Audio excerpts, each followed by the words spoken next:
listening to the Overcast. Sunshine on a cloudy day. Part of the Oversoul Gaming channel.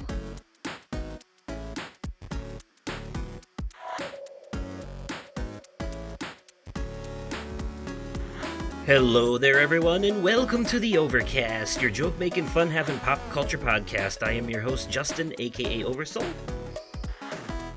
And I am your co-host, Nick, aka the Vaping Fiend. Yes, and like always, we bring you sunshine on a cloudy day. And rather cloudy days recently because it's been a lot of rain. Not that I mind it. Yeah. I kind of enjoy a good rain sometimes. Yeah. Like seriously, this past Wednesday, at exactly 2:30 p.m., it poured for like 10 minutes, and then it was sunny right after that. Very weird. Oh, jeez. Yep. Very interesting. Yeah, so tell me, how have you been keeping yourself, entertained on these, rainy, sleepy days? Well, usually when my daughter's in school, I typically sleep during the day. Yes, because you're a night person for the work. Yes, I am. Yes, indeedy, I am. Yeah. Also, if you're new to this show, hi, sometimes we speak English and sometimes we speak whatever the hell I just did. That's just kind of how things go around here. Anyways, the date is March 16th, 2024. I believe. And to you wrestling fans out there, happy Austin 316 Day. Yes. And I do believe that tomorrow is St. Paddy's Day at the time we're recording this? Yes, St. Patrick's Day is tomorrow as of this recording, yes. Yes. I can only imagine that all the people who enjoy the inebriation festivities that come along with it are not too happy about it taking place on a Sunday night when they have to, start their work week the next day. They're all just gonna call off. Yeah, just like New Year's. Hangovers. Hangovers. Yes. Yes. The only time of year your vomit should be green. Right. Thankfully, I have time to cure my hangover, but if I get a hangover Sunday night, tomorrow night, or Monday morning, I should say, I have time to cure said hangover because I work overnights. Fair enough. Yeah. The functional alcoholics will be fine. It's everyone else you got to worry about. Yes. Well, you technically got to worry about them too, but that's a different problem. Anyways. So, what have you been up to, though? Anything new? Anything different or interesting going on? Or anything coming up that is worth mentioning? You said anything coming up? Yeah. I mean, we record these episodes like every other week, and it'll be a longer break this time. So tell me not only what's been happening, but also what might be happening. So, a week from tomorrow, I mentioned it in the last episode, but we're in the home stretch. We're in the home stretch for this countdown because a week from tomorrow is the WWE Road to WrestleMania event here in Rockford, and I am ecstatic. I cannot wait for this. Very nice. Okay. Yeah, I'm gonna try and be down there by the Metro Center no later than 3:30 in the afternoon. Cause when I go to these things, I like to go to these things early. Cause the superstars they park their cars in the parking lot across the street from the Metro Center, and there's always a crowd of fans waiting and watching them getting out of their cars in hopes to get a picture and or autograph from them. Like back in 2019, I got my picture taken with R-Truth. I'm trying to get my picture taken with at least Cody Rhodes, maybe Seth Rollins. Okay. This year. Like a red carpet event for wrestling. Oh man, dude. It's been ever since my second time going to these things. It's always been tradition for me to go early just to potentially get a picture. If I don't get a picture with the superstars, I can get the picture a picture of the superstars walking into the building. Okay. And just say, hey, who's that? Who's this? Who's that? Who's this? Who's that? And one of the times I went and did that, at the time, I wasn't as big of a fan as I am now, and I kind of regret that. But one of the times that I went to one of these events, I got a picture of Bray Wyatt. Oh. I wish there were a picture. I wish there were a picture in existence of me with Bray Wyatt, but sadly, no such picture exists. Damn. At least you still got something, though. I mean, oh wow. Yeah, I've seen him live twice, Right. and it was a cool experience just to be able to see him. His fun fact, his last match with the WWE was here in Rockford. Oh wow. It was a house show, but his last match with the company was here in Rockford. That's wow. Yeah, it was. I do forget that sometimes they have some pretty significant events at that Metro Center. Yeah, no, they do. And that was mentioned. That was mentioned in an article on ringsidenews.com. I remember specifically reading it, and it said that his last match with the company was a house show, an untelevised event in Rockford, Illinois. Okay. Yeah. Speaking of I was not here for that one. Speaking of the last episode, by the way, I'm pleased to announce to the fine folks at home, as if it wasn't blatantly obvious by the title of this episode, that we're finally getting back to our Media Corner Revisited. 3 episodes later than I said we would, because I decided I wanted to stick a little more variety in there. You know, I didn't want us to just be, you know, leaning on rehashes of old episodes and split episodes. And God, if the topic of this episode isn't the most rehash of all rehashes, so but the thing is, sometimes look, I have a good justification for it. Sometimes your opinions of things can change within a week, let alone a year. You know, sometimes, you know, hindsight can be 20/20, and looking back on something that you maybe either really hated or really loved the first time, you start thinking about it. You start thinking about it more and sitting on it after a while and chewing on it, and eventually you're like, you know what? Maybe maybe it wasn't that all that like that, or maybe it wasn't as bad as I thought, or I didn't. There have been things where I didn't care much for them the first time, but then after giving them a second chance, I loved them. And then there are other things that Mm-hmm.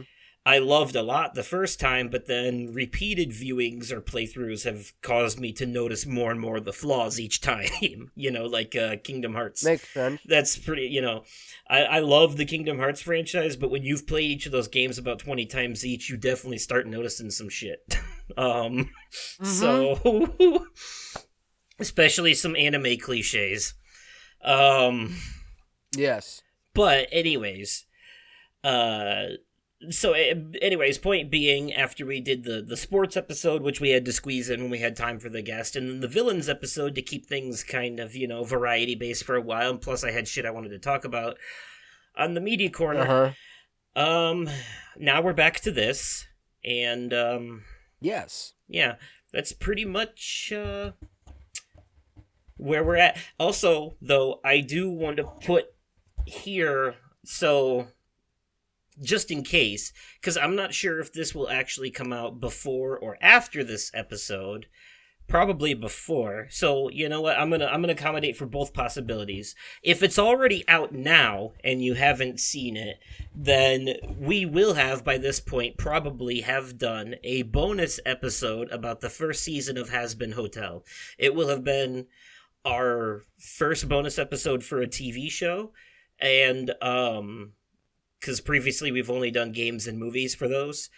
And I just thought that it was worth talking about because it's one of those, like, looks like your traditional adult comedy at first, but then turns out to be a very well written social commentary on things like domestic violence, alcohol abuse, people trying too hard to fix other people's problems to avoid fixing their own, shit like that. It's a very the show is like basically one big metaphor for therapy, honestly, like facing your demons to become a better person. And it has a lot worth talking about. It's one of those shows that a lot of people would be turned off by the first 2 episodes because it goes pretty hard on the raunch and the jokes, but then around episode 4 it starts digging really deep into character development, and it focuses more on that until the end of the show, where it has some really, really good story beats. So I say that now, so if anyone hasn't seen that, definitely check it out, because the way we do those episodes is spoiler-free at first, and then we give a rating, and then we go into spoilers. So if you don't want any spoilers, you can listen to the first half of the episode, just so you can get an idea for what the show is about and how good we think it is, and then watch it yourself and come back later and listen to the spoiler section. Think of it like a book club for a TV show. Watch it for yourself and then listen to us talk about it, and see if your opinion agrees with ours. A little homework for the audience. Check it out. Has Been Hotel.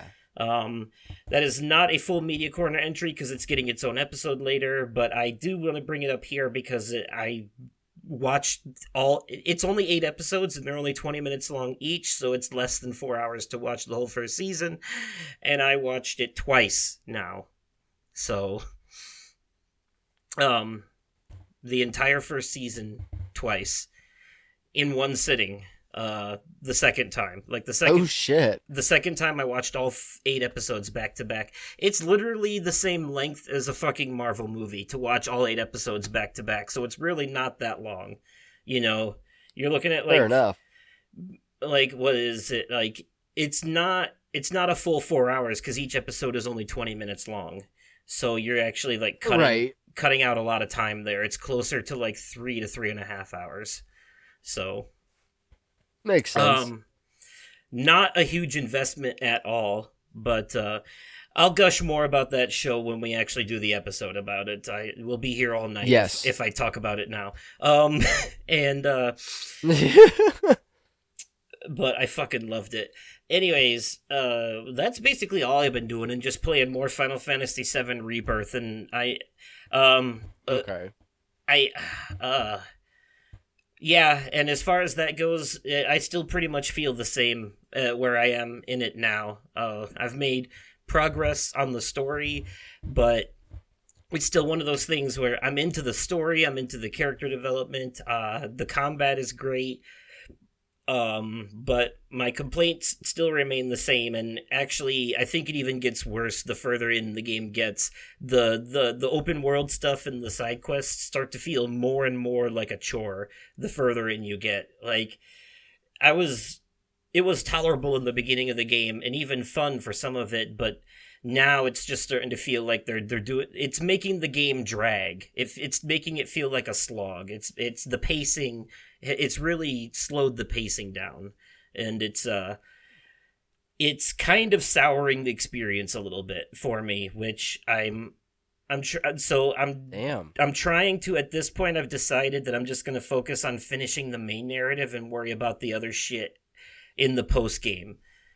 Because Makes sense. I mean, I'll hit a few things here and there along the path if they're, cuz if it's there I might as well, but I'm not going to go out of my way to hit everything on the checklist at this point because it's starting to feel. It's the repetitiveness of it. It's the same problem I had with Spider-Man 2, where the side shit starts to get really repetitive after a while, and it just Yeah. it's it's fun the first couple of times, but then it gets so repetitive that now it just feels like an obligation more than it feels like a chore, you know. Pretty much. And it feels like the game is taking advantage of my OCD, knowing I'm going to want to do all this shit. And a lot of times it definitely feels like the game is saying, hey, you'll deal with this because you're a Final Fantasy fan. We know nostalgia alone will drag you through this game, so we can get away with padding the runtime with this meaningless, tedious nonsense. And granted, it's all optional. I get it. I'm complaining about optional content, but it really feels like you're missing out on something if you don't do some of it. Like, some of the game's best Easter eggs are hidden in some of the side content. Certain rewards that are really worth it are hidden in some of the side content. So it makes you feel like you kind of have to do it even though you don't. And I just... all I know is that the ending better be worth it. I've heard the ending is divisive, and I'm worried. I haven't gotten it spoiled for me yet, but, like, the whole multiverse thing, every time I get to play as Zack in this game, I get excited again, because I'm like, ooh, where are they going with this? And then it leads me on a little bit more, and then stops short of giving me any significant information. Just little crumbs here and there. It's like the storytelling version of edging. It's... it is driving me nuts how none of that shit has paid off yet, and I'm like damn near fucking 30 hours into the game at this point. Granted, I am in Zack's hometown now, and they finally started doing some really interesting stuff with the story with that. But it's it definitely feels interrupted by some of the tedious minigames and nonsense that the game sometimes forces on you. Like, at one point in the story, I literally had to do a bunch of minigames to get swimsuits for the characters so they could go on the beach and move the story forward. And it just felt like... Well, I'll put it to you this way. I did really bad at most of them, and the story gave me the option to move forward anyways. And I said, okay, I'll take the failure and move on because I do not care at all. Right. I will say that at least the game lets you fail. The other characters will give you shit for it, but it doesn't force you to beat these minigames to move forward. You can fail at them and continue, and that's fine. I will say, though, the card game inside this game, Queen's Blood, super addicting. I'm very into that. Okay. It is forced on you in Chapter 5, but again, it's another thing that you can fail and move forward. You don't have to win, so that's good. Makes sense. Don't let what I'm saying scare you or deter you, by the way, because you... Oh, no. I still want to play it. Yeah, you're enjoying Remake, so I think you would enjoy this too, but, like, especially because this one even dives even deeper into the Kingdom Hearts shit than Remake did, if I'm being honest. With the whole... Think of Cloud as Sora and Zack as Roxas, and then you'll understand what I'm trying to say. It is... Okay. There's one point when you first get to Gungaga, and Cloud kind of looks up at the sky, and he's like, I feel this place feels familiar, like I've been here before, and it's literally Zach's hometown, and I'm like, this is what Sora said when he visited Twilight Town. Like, Mm-hmm. because that was where Roxas grew up. I'm Mm-hmm. like this is what happens when you get the guy who the guy who wrote the Kingdom Hearts games. He was part of the original 7 team, but he was specifically the character designer. This time he's a story writer. And he is definitely taking everything he learned from Kingdom Hearts and shoving it into this 7 remake trilogy for sure. Mm-hmm. So, not that I mind that too much, but sometimes it's a little heavy-handed on that goofy shit. The good thing is though, there is one character that keeps the game grounded, and that's Barrett. Because every once in a while he'd be like, "This shit don't make no goddamn sense," and like he's speaking for the Mm-hmm. audience because he's just as confused as you are, you know. Mm-hmm. And that's why I love him. He keeps the game grounded in reality. You can get away with this goofy Kingdom Hearts nonsense when you have a character like him to keep you grounded in it, you know? Yeah. So I don't hate the game, but if I had to give it a rating right now, it would be an 8 out of 10, leaning towards going down to a 7.5. The further in I get. The ending is going to be what really determines how I feel by the end. And Makes sense. it's for people that have been listening to these episodes in order. It seems like my opinion of this game is getting worse and worse the further in I get, and that's exactly what's happening. You're not losing your mind. That's what it is. I praised it in the sports episode. Then I had some caveats. Now I have even more caveats. It's like there's a certain point where it's kind of like I just want to be done now. Like it feels like the game has overstayed its welcome, and I want to finish it. So it Right. feels like it's dragging on too long, and that wouldn't be a problem if it wasn't for the pacing being a goddamn slog at certain aspects of where it's at. The desert, in particular, being the biggest culprit of this shit when you get there. Um, but either way, Now. though, this is also coming from the perspective of an OG Final Fantasy VII fan, so Uh your huh. mileage may vary. You don't have that original nostalgia to compare everything they're doing to, so your experience may be different. But I think even if I hadn't played the original, some of this shit would still bother me just from a gameplay design perspective. So That's fair. I don't like when the open world stuff in games is just an excuse to make it run longer. Make it more meaningful. Make the side quest part of the story. 16 was really good at that because every side quest in that one was meaningful. But in this one, the side quests are meaningful, but the open world intel shit, you're literally climbing towers to open more of the map in certain areas. Like that's an Assassin's Creed thing. Why are we putting Ubisoft bloat in here? I don't understand. Like, that's, they made fun of themselves for doing that in one of the Far Cry games. So, why anyone Mm-hmm. else would think that's a good idea is beyond me. Um, Right. so, anyways, that's all I've been up to. Playing that and watching Has Been Hotel and Persona 3, and then, doing all the YouTube stuff. Bendy and the Dark Revival is about to end. And the next Let's Play on What my parts? channel will be Is that the Bram. is the next episode of Bendy the last one? Yeah, so episode 10 was the penultimate episode, meaning second to last. Um, Okay, gotcha. Okay. so episode 11 will be the finale. Um, Okay.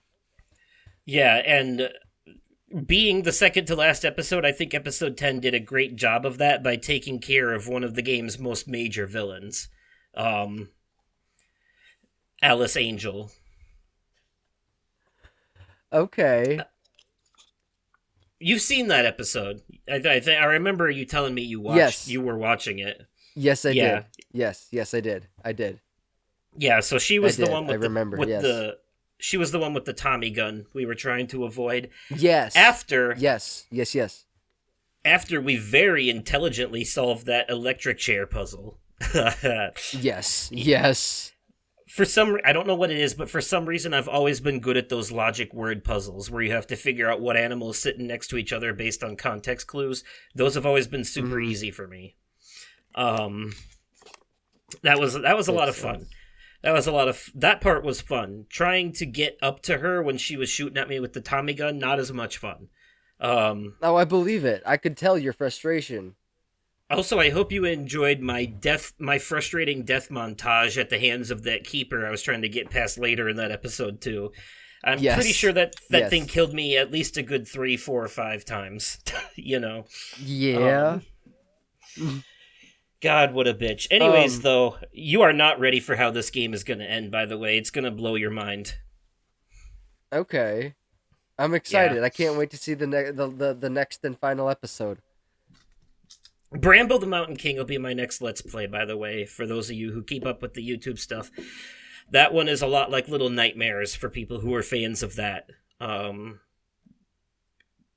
Kind of a claymation style 3D platformer game. This one taking place in a Scandinavian folklore setting. Um, and, it's one of those ones where, like, the bosses live by the rule of three, where you have to do the same thing 3 times to take them down, but if they hit you once, you die. It's that kind of challenging platformer thing. Uh, Okay. but I hope people are looking forward to it. And after Alan Wake 2, my next replay will be The Last of Us Part 2 PS5 Remastered Edition, because I have some thoughts about that game that I need to get out there. So, listen to me get on a soapbox in that playthrough, because I'm going to explain to you exactly why Joel deserved what came to him, and why I think Ellie is the true villain of that story. Um, what was I gonna say? Oh yeah, but also because I know they're in production on season 2 of the show right now, and I want to get this Mm-hmm. Let's Play out there before that. Just for timely reasons. So, That makes but sense. anyways, that's what I've got coming right now. Nothing interesting. Still job hunting. Still barely getting any hours where I'm at now, but it is what it Right. is. I might actually be able to get back into the school. Fingers crossed. I wouldn't be a janitor. I'd be doing like like food service work, like cafeteria stuff. But Oh, there the you point, go. I wouldn't. It wouldn't be the same school either. I don't think. But like, it would be the same district. You know what I mean? There's a chance. Right. You know. Some basically, long story short, some people on my side talked to some people, and more or less they said there might be some wiggle room to work something out. So nothing set in Nice. stone, but here's to hoping. Right. But Let's see. I saw this on Twitter, posted by IGN. Neve Campbell has confirmed that she'll officially return for Scream 7 with original writer Kevin Williamson on board to direct. So Scream oh, 7 is greenlit. We're still getting Scream 7. okay, okay, they'll be happy about that over at Dead Meat. Okay. Yes. Um but I also I have played a little bit more of the showcase on 2K24. Um, it's it's shaping up to be a really good game. I'm really enjoying it. Okay. Any other thoughts as far as that goes, or is that Uh, I mean, considering there's like to unlock pretty much all of like the stages and all of the unlockables, not just the because it used to be what you buy the deluxe edition of the game and you get everything unlocked. Nope, they complicated it with this one. They if you want everything unlocked, you gotta play through the showcase. You gotta play through the My Rise. You gotta play through My Faction. You gotta play through My Universe. All of the sounds different sounds like like how video games used to be, where you actually had to put in effort to unlock things yeah, instead of just buying them. right. I am. actually kind of glad that they did that this time around, because that way I can get more use out of the game rather than just using the game to make dream matches. Yes, it adds longevity to a game that is genuine and not artificial. It sounds like you're having the exact opposite experience of me with Rebirth. You know, uh, you know, your game is it I'm has really enjoying it. meaningful extensions to it that harken to, you know, 40 fucking years of WrestleMania. yeah, yeah, exactly. Like, all of the most iconic matches. I will say this real quick too. I'm Oh, yeah, what's that? it's I'm really enjoying it. Um, that's good. That's good to hear. I'm glad. I'm glad you. As much money as you spent on it, you definitely should.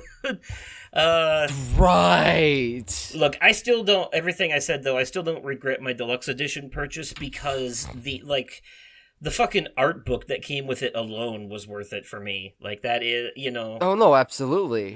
the collector's items, the value of those aren't diminished by the experience with the game itself, not by any means. So, Right.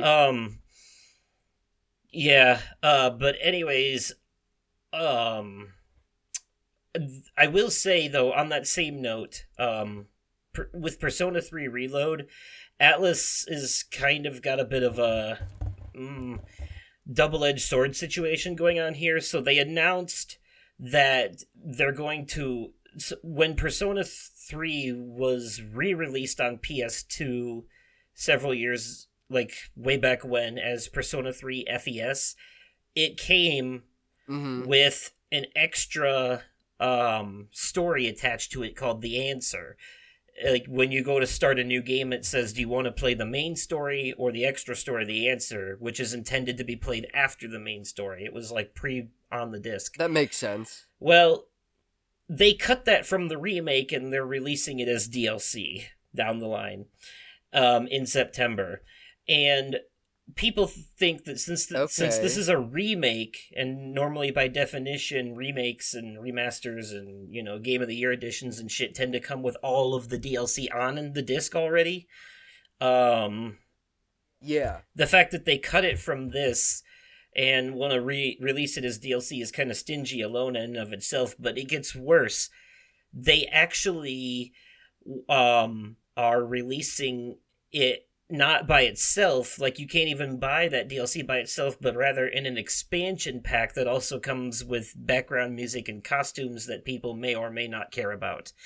But it's the only way. Jesus. It's the only way to get the story DLC. So you already spent $70 on the game, and now if you want the story DLC, you have to buy the expansion pack, which is an extra $35.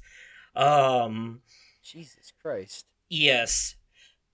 However, there is one saving grace. And it's not it still doesn't justify that they did this, but it is convenient. And that is that if you have Xbox Game Pass, not only is Persona 3 Reload free for Game Pass members as part of the subscription, but the expansion pass for it is free to keep for Game Pass members as a perk.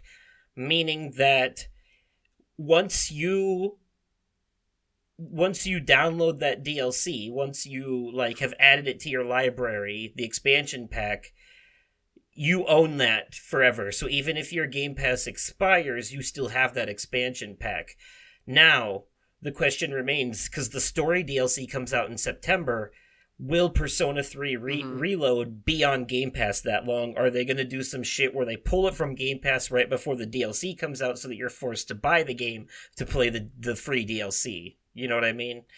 That'd be some shiesty shit. It would. And I don't think they will, though, because Persona is a very long game, and September would not be... Granted, it came out in January. I don't think...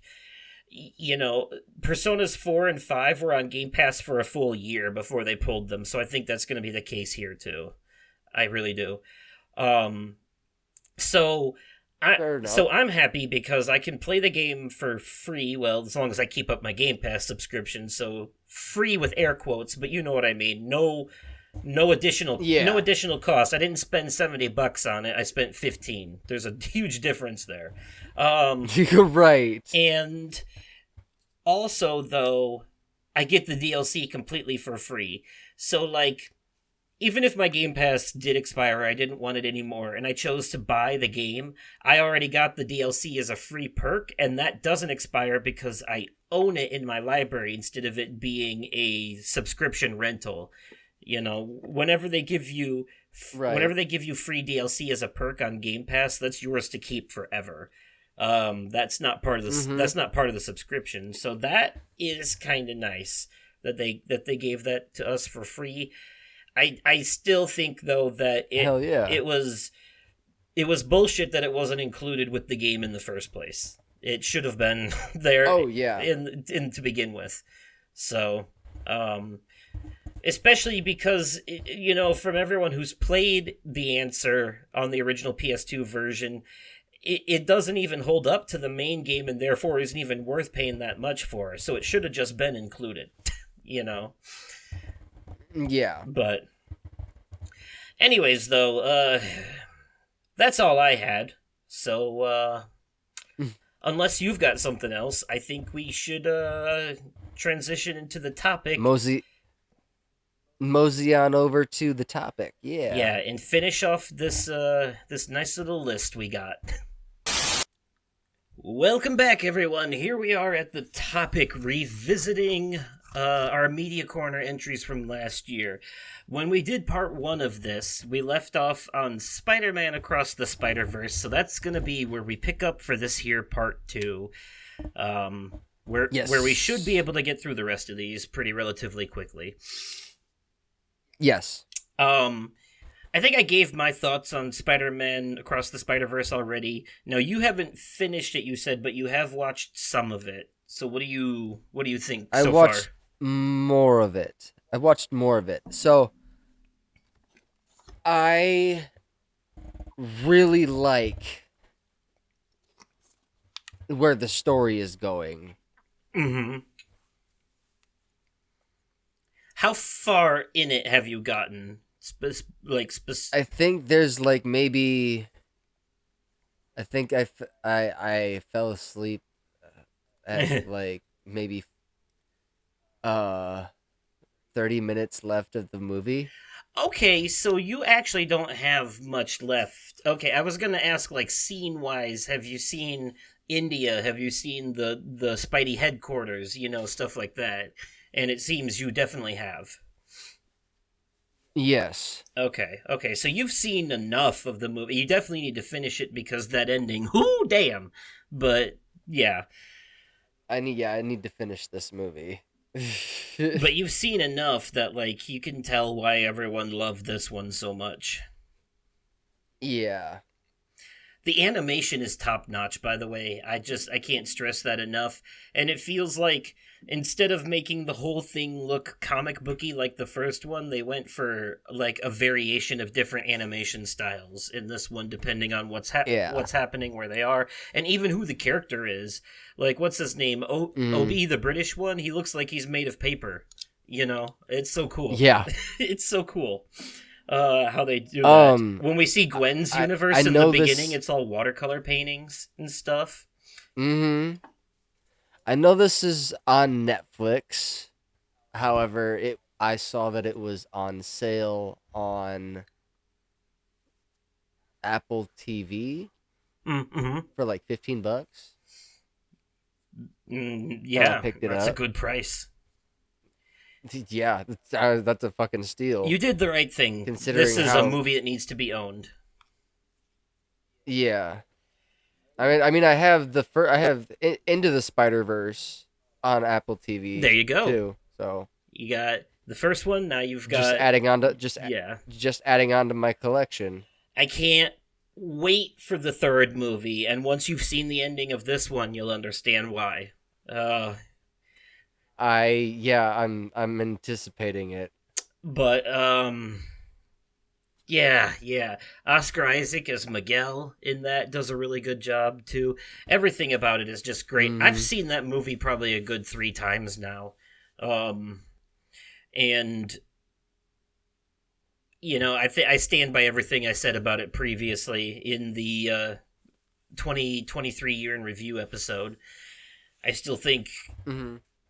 I still think I mean if my it was a tough competition between that and Talk to Me for my top movie of last year. So, which, Mm-hmm. speaking of, by the way, I saw that Oppenheimer won the Oscar for Best Picture, and it's been on my list. It's been Really? on my list of things to watch. Oh, it swept the Oscars. It swept. Like, Okay. yeah. I'm gonna have to give Oppenheimer a watch. That's on Peacock. It's a Christopher Nolan movie too, so you can expect it to be very Yeah, similar to things like Inception or Interstellar or yeah. the Batman movies in terms of like tone and like cinematography. Um Oh, absolutely. I have nothing but high hopes for this movie. it's also a very long movie, so don't watch it when you're sleepy because it's essentially a 3-hour historical documentary. So um Fair enough. you know gonna have to go. I think this is one that's one that you're gonna have to go into with a very attentive mindset for sure. Okay, um for sure. I mean, that. I think that can be said of all Christopher Nolan movies, though. Like, if you weren't paying attention in Inception or Interstellar, you'd have no idea what the hell's going on. And I Right. haven't even seen Tenet yet, but I already know that it's basically about backwards time travel or some shit like that. So it's a very confusing movie. Um, Fair enough. Anyways, though, bonding. Next thing on the list. This was your recommendation.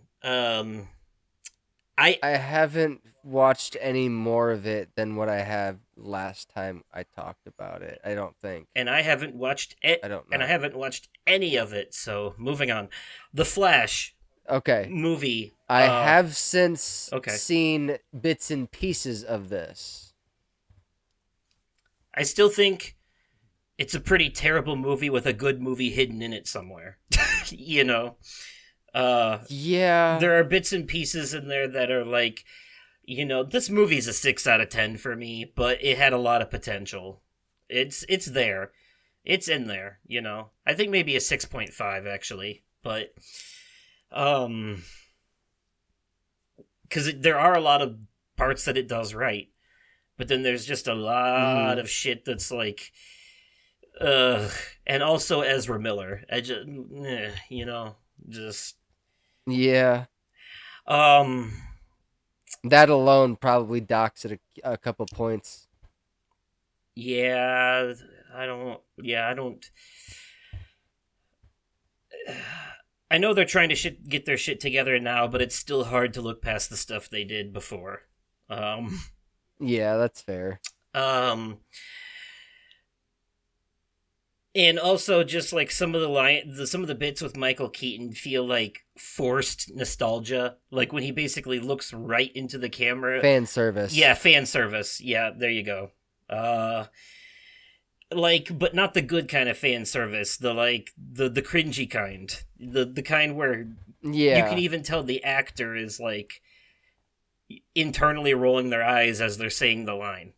you know Mhm. it seems like Michael Keaton had no enthusiasm for coming back as Batman at all. It's just a paycheck for him. No, just a not by any just a means. paycheck.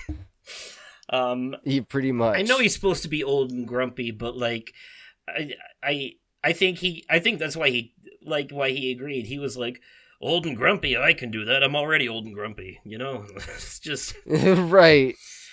um okay. But yeah, you said you've seen bits and pieces, and yeah, you already know it's a very silly movie. Uh, Yep. as Mhm. if the beginning wasn't any indication of that, with like all the slow motion baby catching that he does. Uh, The animation on those babies were horrendous. yeah, that is some pretty bad CGI.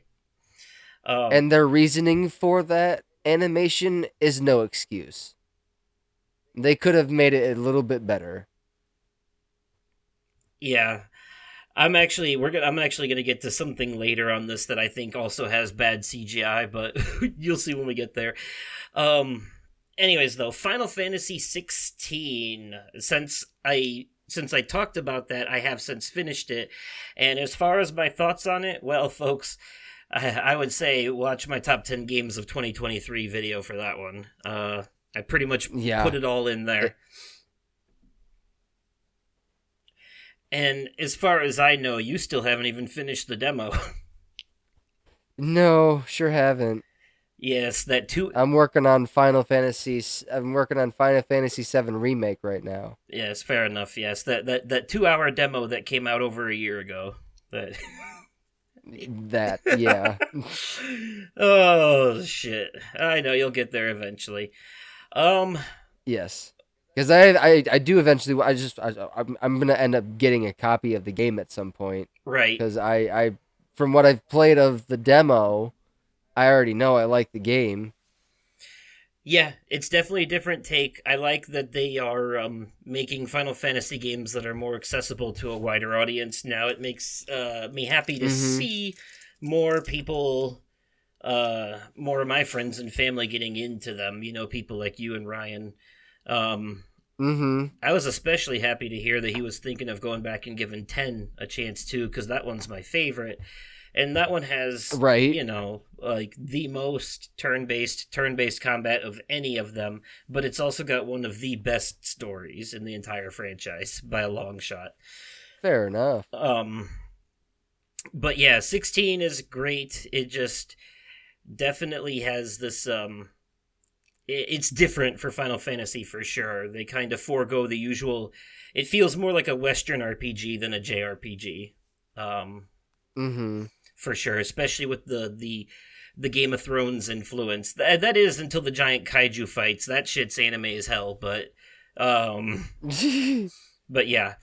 Anyways, The Tester, which I'm not going to spend any time on this because that show is fucking ancient at this point, and I think you were just like it is rewatching it at the time. Yeah, for those who don't know, it's a reality show that PlayStation created a long time ago, back I think even before the PlayStation 4 came out, quite frankly. And yes, it was like it was basically a bunch of people competed for the right to work as a game tester for PlayStation. And I mean, that's cool and all, but you know, being a game tester isn't really as cushy of a job as you think it is. They go through a lot of shit, and they have to play like the worst and most buggy versions of games, and it's a meticulous job because you basically have to. You don't spend time actually enjoying the game. You spend time hunting for bugs and glitches so you can make a list of them and send it back to the developer so they can fix them before it goes public. That is what a tester does. But, you know, they turned it into a reality show where people got voted off and they did, like, you know, games and stuff. And it was your typical reality show stuff. And we actually know someone who was on that show, and they have divulged, you know, behind the scenes information that a lot of the shit you see on camera is definitely fake or influenced by the producers. They and that's how it is with a lot of reality shows. These things, they record a bunch of what you say, but then edit it down to the stuff they only want the audience to hear you say, you know? But yeah, it was a fun show while it was on, but I, in general, do not care for reality shows like that, like, at all. Yeah. Astros... It reminded me... I'm not even gonna lie. It reminded me a lot of the drama that happened between the competitions. It reminded me a lot of shows like Big Brother or like Hell's Kitchen. Okay, yeah. The drama in those shows. That's what it reminded me of. Yeah, and most of it's manufactured for entertainment, so... Yes. Um, I will say though, during that episode when you talked about it, I'm glad I was able to find a picture for that show that had both Asuka and Egoraptor in it at the same time. That was perfect Right? because those were the two that we talked about. um, Hell yeah. um,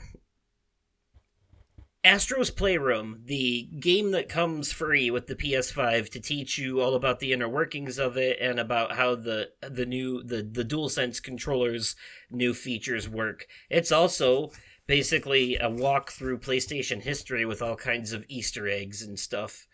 In It really in there is. as well. I think it's great as a 3D platformer and being completely free. It stands up to things like Mario, in my opinion. And Oh, absolutely. Absolutely it does. and it was so good, in fact, that it actually made my top 10 list the year it came out with the system. Um, to me, I Okay. got the platinum in it too. First PS5 platinum trophy. I was enthralled. Like I wasn't expecting it to be that good. It's a free game. It has no right to be as good as it is. You know what I mean? Like it Yeah. it is it blew me away. I was not expecting it to be such quality. Like I don't know, normally stuff that comes pre-installed on game systems like that is considered shovelware or comes pre-installed with it. Like everyone loved Wii Sports, but that was a shovelware game. You know, we Yeah. this game, like I don't know, it they There was a lot of effort put into it. yeah, they put actual quality into it for sure. Um, so high points on Um that. High points on that. yeah, no, absolutely. My daughter enjoys playing this game.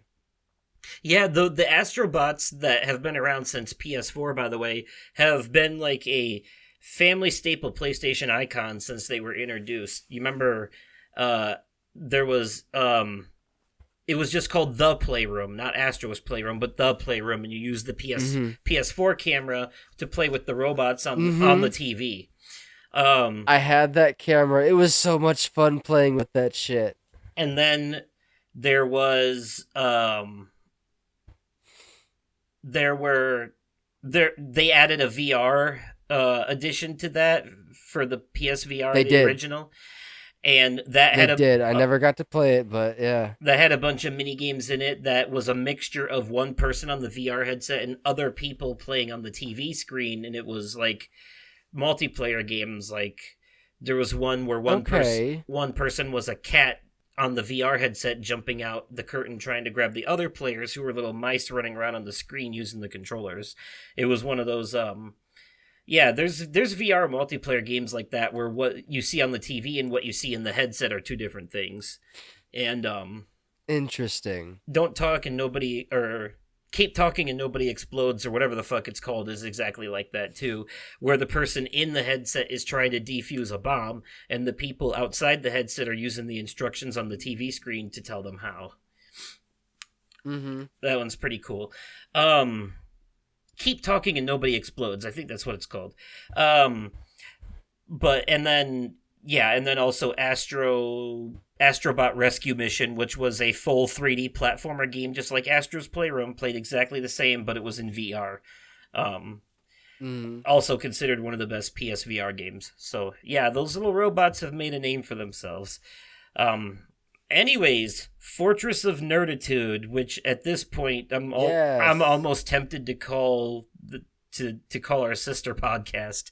Um, Right. but yes, no, there is no official affiliation there. I'm not gonna say things. I'm No. not gonna say things that might get me in trouble. But Right. there's definitely some crossover because I we listen to them a lot. So Yes, we do. and yes, that is uh got my brother-in-law Ryan as the co-host and his good friend Spencer as the host, and they basically do what we do here, but formatted differently, more or less, Yes. and a lot more family friendly as well. uh Very much so.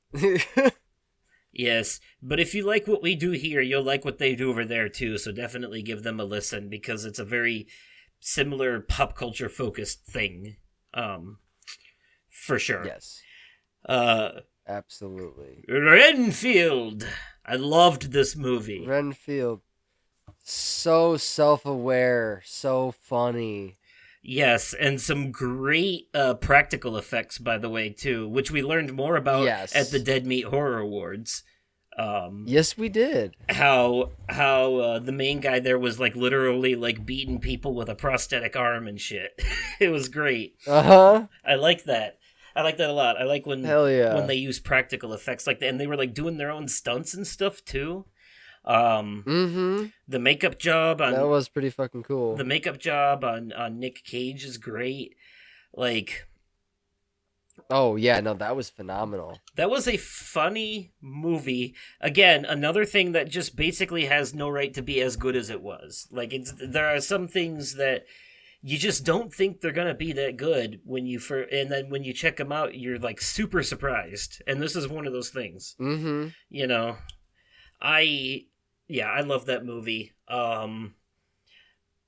Great comedy horror. I think horror and comedy are basically two sides of the same coin. I know there are people that would disagree, but look at the theater masks. You can't have comedy without tragedy, and vice versa. It's like Yeah. the whole point, you know. It's that storytelling balance, and I think, you know, some of the best horror movies have elements of comedy in them. I mean, look at Jordan Peele is a comedian, and he's made 3 very successful horror movies. You know, Yeah. you know, I really do think that comedy and horror go hand in hand. I think they are two sides of the same coin, more or less. And I think no movie really shows that off better than Renfield, with the exception of maybe Tucker and Dale versus Evil. Okay, fair. Twisted Metal, really enjoyed that show. Can't wait for season 2, where they're actually gonna be like the game, you know. Still haven't finished that.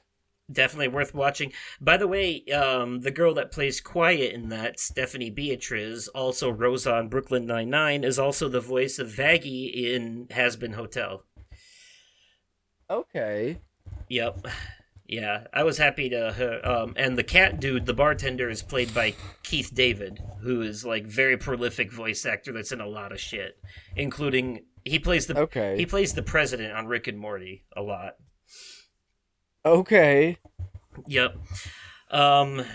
Transformers: Rise of the Beasts. I actually have thoughts on on this now. What do you think of this? Oh boy. What did you think? You're gonna be disappointed. I thought this movie was terrible. I don't know. Pete Davidson is good in it. I could give him that as oh fuck! I already forgot the robot's name now. Havoc? No, that's not right. Fuck. Nope, I got you. You don't know it either. I got you. If you got it, pulling it up now. Yeah, see that. Okay. The movie has a lot of good in it. Like, it's entertaining. Don't get me wrong. It's entertaining. It's not an absolute dumpster fire or anything. Like, it's an enjoyable watch.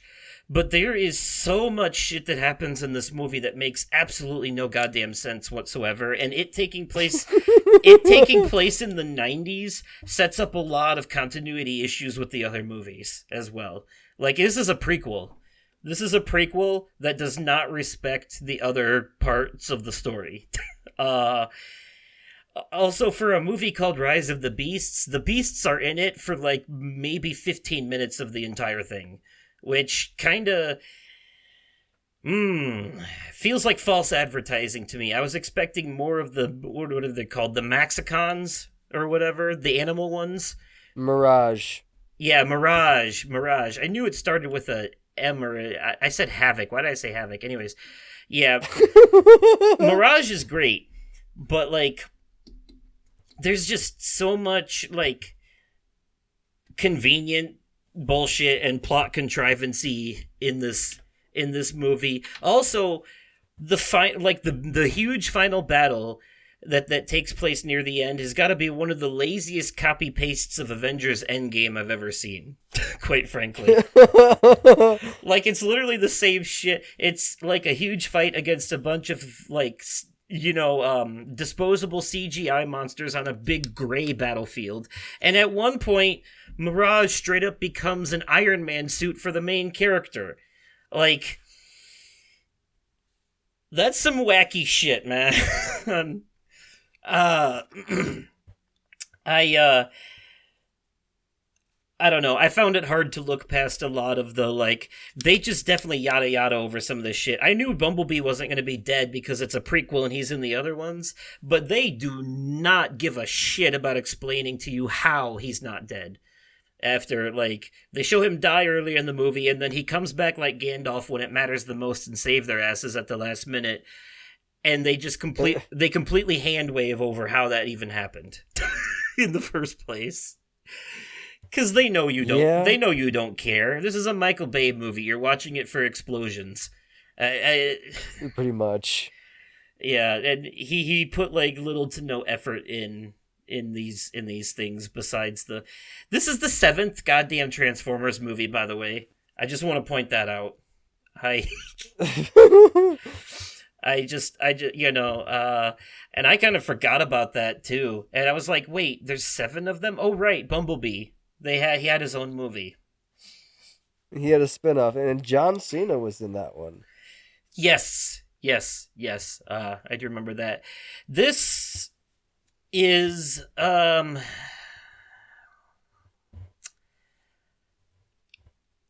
I don't want to be too harsh, but I feel like I'm even being generous here calling this is a 6 out of 10 movie for me.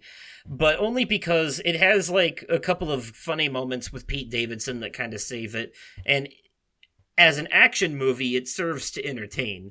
But the story is all over the goddamn place, and half of it makes no sense. Also, why are the tunnels that they need to get through in order to get to the control panel to stop the planet destroying shit only big enough for humans and small robots? It's like they planned for a human to be the one to go through there in the first place. That's the kind of nonsense I can't look past. It's because that's the kind of shit that only happens because it's a movie and wouldn't actually be that way if they thought ahead about the writing, like, why is the tunnel conveniently human sized? Because the script needs it to be. That's why. Yeah. By the way, the G.I. Joe stuff at the end was pretty cool, though. It was I was just gonna say, what'd you think of the potential crossover, franchise crossover? I like that they're trying to do that, but also it feels like a lot of these things are jumping the gun on trying to jump on the multiverse or crossover or shared universe bandwagon without giving any thought to how the general public is going to receive, like, as long as they that idea. Okay. Because the G.I. Joe movies have not been very successful so far either. So I'm gonna be honest. I loved the Barbie movie just as much as the next person, but yeah, as long as they don't bring Barbie into the universe with Transformers and G.I. Joe, we're good. Because if they try to turn it into a fucking Mattel. Well, Hasbro. Yeah, I think it would all be Hasbro. Then you've also got Hasbro like Universe, Battleship. Yeah. So long as they don't bring Barbie into the universe, I am good. I just want a horror movie based on Hungry Hungry Hippos. I'll be content. That would be fucking amazing. That would be amazing. Just like a B. That would be amazing. Sign me up. A B movie creature feature in the vein of like Lake Placid or Anaconda. So here's what I would say. Because it's based on a game, I would say almost give it like a cocaine bear twist. Oh, make it more funny? Yes. I think it would be better as a campy B movie, though. I think that would be more fitting. Like, Just I don't know. There's something very endearing about those so bad they're good creature feature movies. You know, Yeah. I think that would fall under that.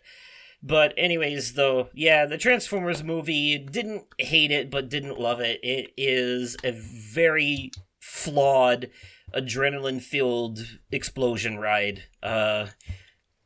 It's a fun movie, but that's about as much as I can say for it because the Fair enough. I found myself questioning a lot of decisions that were made throughout it, but primarily the one being calling it Rise of the Beasts and then the Beasts only being in the movie for like 15 minutes total. You know, a little at the beginning, Mm-hmm. a little at the end. Like, okay, that's cool, but like, shouldn't you animals have been throughout most of the movie considering like this really was about Mirage and his pet human, wasn't it? So, Right. um anyways, Secret Invasion. I'm gonna skip past that one I because I'll just rant about that too. Unless, have you seen it? No, I have not. All right then, because I already gave my thoughts on how disappointing that show was before. Yes. Housebroken, though, I remember recommending this to you during this episode. Have you seen any of it since then? Yes, I have, and I fucking love it. Okay, It's hilarious. it is good, isn't it? I thought you would enjoy it. Yes. It's a sleeper hit. It's one of those animated Fox shows that's definitely going to get canceled because not enough people know about it. But it had a good run, I think. Yeah. And they make new episodes or a new season like once every 3 years. So, um, Right. but yeah, it's for people who like if you the Secret Life of Pets, but you wish it was more adult oriented comedy wise, then Pretty much. Yeah. Housebroken is for you. Speaking of adult Pretty comedies much. featuring pets, Strays. Strays. Yes. Which we talked about that in great detail. You and I both saw it. Yes, we did. I don't think we have any updated opinions on this one. Mine is still pretty much the same as it was then. So, No. it's a funny and heartwarming, but also sometimes very raunchy and off-putting Yeah. lost pet story. Think Homeward Bound, but with the but if it was made by Adult Swim. Right. So, yeah, that's a fun one. Starfield. I really haven't played a lot more of this since I talked about it. I mean, I have played some of it, and they've updated the hell out of it, but I just kind of lost interest and fell off. I'll go back to it soon, but, like, I have I'm not in a rush, I guess is what I should say. Like, I am curious to see how much it's changed since they've updated it a bunch, but, like, Right. I've got games much higher on the priority list right now, so I'll go back to it eventually.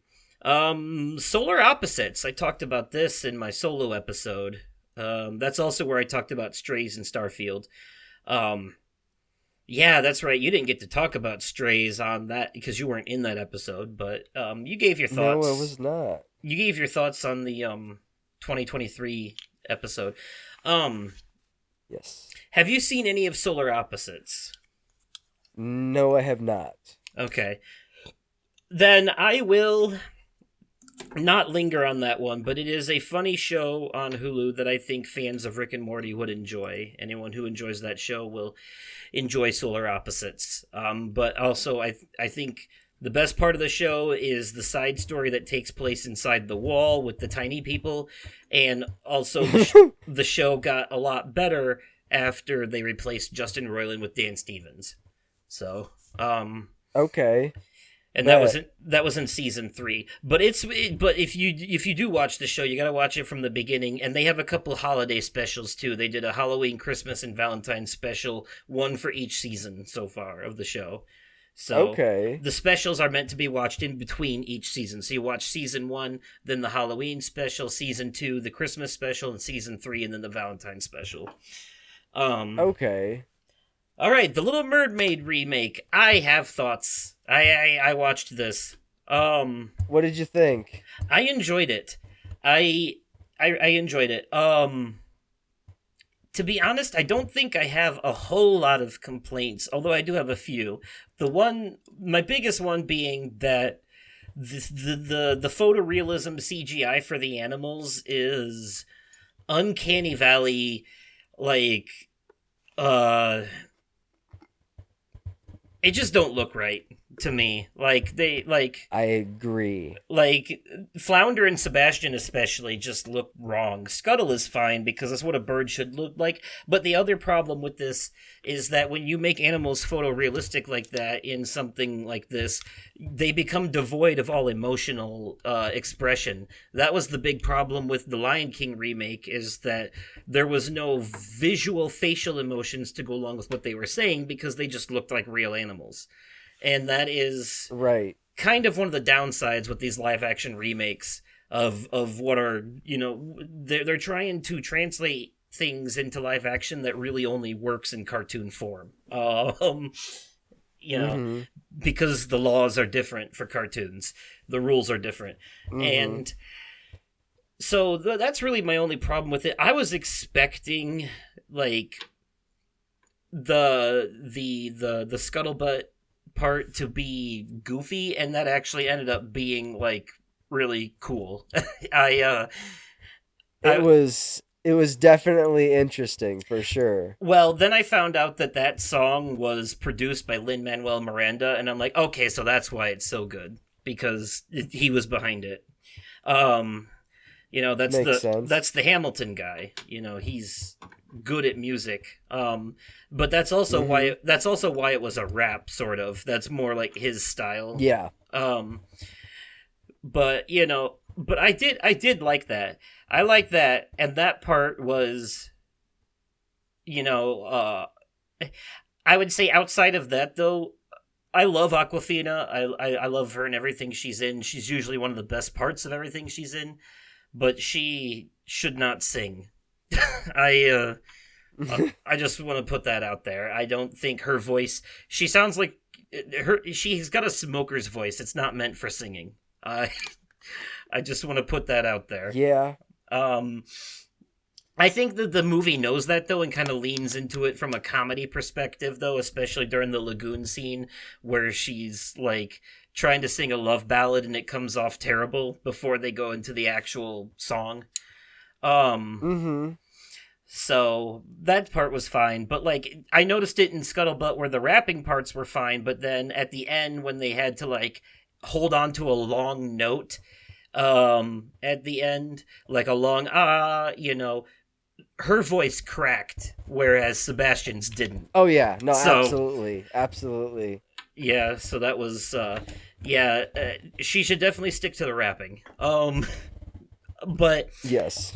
overall, though, I liked the movie and I liked some of the additions to it.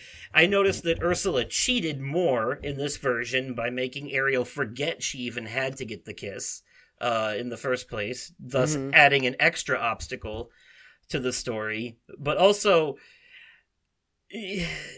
um, I What did think you think of Melissa McCarthy as Ursula? she absolutely fucking killed it as Ursula. Like that, she was the like She probably was made for that role. yeah, she was probably the most like accurate casting in the entire. Her and Ariel are She had probably fun with it. yeah. I think her and Ariel are probably the two most accurate casting in the entire movie. Like Mm-hmm. the girl who plays Ariel, her singing voice is amazing. She was really good Absolutely. Yes. at that. I don't like how they basically made her. I mean, I know it's a little bit like this in the original, but they extended it in this version when they gave her an extra song, and they made her look really stupid. Like, I know she's learning about the human world, but they gave her, like, oblivious ditzy levels of stupidity, and it's almost like, if it wasn't for her animal friends, she would have been fucked, quite frankly. Like, Yes. she had Absolutely. she had like no way of fixing this herself. Um but before all that, yeah, it was I thought that all of that stuff was well done. I think King Triton was miscast though. I think Mm-hmm. I think Ian McShane, or no, was that Ian McShane or Javier Bardem? Who was that in that one? I think it was Ian McShane, but no, Uh, it was Javier. Either way, I can't believe I'm getting those two mixed up. I think it was Javier Bardem. See, they've both played villains in Pirates of the Caribbean. One was Blackbeard, one was Salazar. So, um, sometimes it was sometimes I get them mixed up. But given his accent, I think it was Javier Bardem. Yeah, that's who I thought. Anyways, he was miscast. Actually, I think Ian McShane would have been a better casting for him, quite frankly, because he was too soft spoken.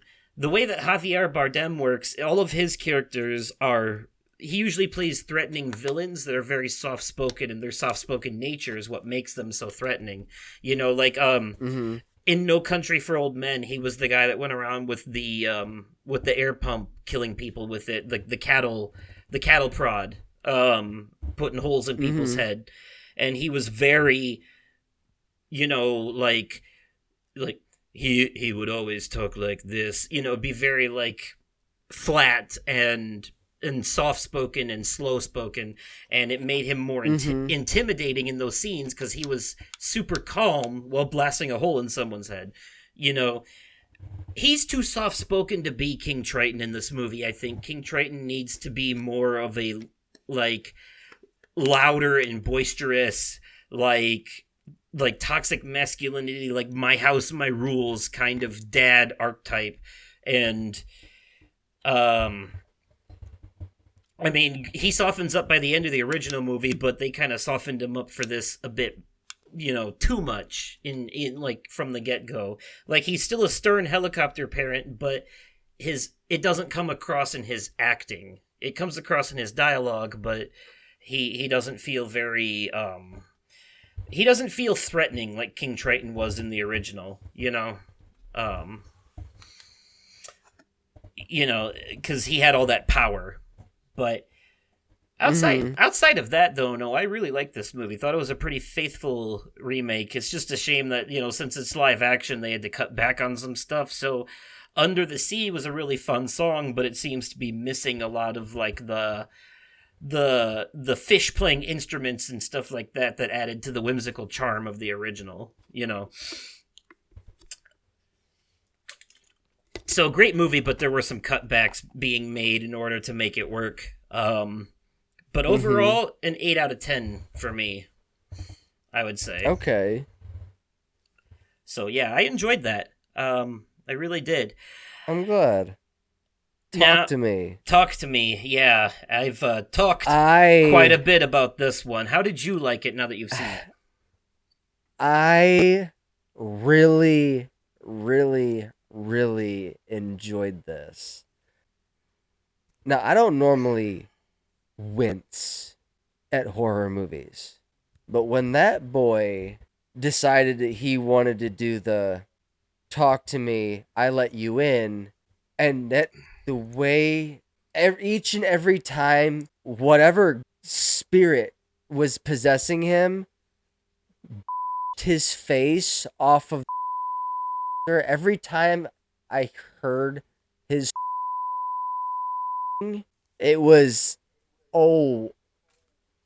I winced, I cringed, I did the whole dude, it was So man, real quick, I want to say because of the still relative newness of this movie, I actually don't want to spoil that scene. For people that haven't seen it, the best way to put this is you can see what I meant when I said that this movie's the way that it is, it's not like a very gory movie or anything. So when it does have the one scene that really goes there, it hits home a lot harder. It does. Because the rest of the movie is so absent of moments like that this one comes as a huge shock, especially because of the level of violence in which takes place. It's pretty visceral is the word I'm looking for. It's definitely. Oh man, Yeah, yeah. But I have no so yeah, that words. you said you don't normally wince during horror movies, but that scene made you wince. Yeah, I can. That Yeah, I scene agree. made me wince. It made me cringe. It made me do all the. It And made that me is it made me do all it made me do all the things every time I see a snake on screen. and also like in this movie in particular, there's not other stuff like that happening up to that point to desensitize you to it. So it just really comes as a whammy, you It know. made my skin crawl. Yeah. Um Now, how did you feel about the whole like metaphorical concept of them using spirit possession as a metaphor for like drug addiction and stuff like that? That was an interesting concept. It did seem like Yeah, they were getting they were getting some sort of like sick enjoyment out of it. exactly. And the way that they were filming their friends' reactions and stuff and laughing at them, it's the same thing, you know. Yeah.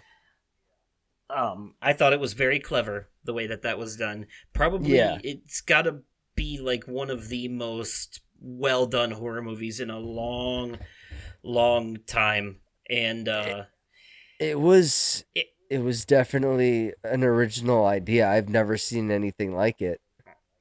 a very good movie with a very important message too, I Yes. would say. And the ending is kind of confusing, but I think I understood it better on a second watch. I won't really get into that though cuz I don't want to spoil anything for people, but uh yeah, in my opinion, so far, everything I've seen that A24 has slapped their name on has been solid. Like, I don't think I've disliked anything I've seen that says A24 on it yet. So, Mm, fair enough. That's high praise. um, indeed. Let's see. Elemental, we talked a lot about that when Yes, we did. because we I both saw it, and it still stands up. It still holds up. it Yep, to me it still holds up as well. I do think that the movie kind of does sometimes trip over its own metaphors. Some of the I understand that they're trying to use the different elements as a metaphor for race relations, but there are moments where it's like, well, grass probably should be afraid of fire for valid reasons, you know. Yes. Your metaphors you kind of do trip over themselves a little bit, but it's their heart's in the right place, and I appreciated that. Yeah. Um, the Crew Motorfest. I still have only played the demo. Never got haven't got a chance to really check out the full game yet. So, Same. you know, uh, but that was what I did play was fun. So, it goes on sale a lot, so I'll probably get it at some point. Yeah. Um, Only Murders in the Building. I started watching this finally. I'm only a few episodes in, but I am very much enjoying it so far. Would you say that you're hooked?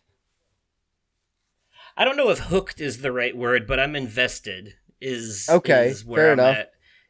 I'm It it's an interesting show, and I'm excited for. From my understanding, the next season is going to be the final season. So I think season 4. So I chose a good time to get into it. And for folks who don't know, this is basically about three people who live in the same apartment building who are all true crime podcast aficionados that uh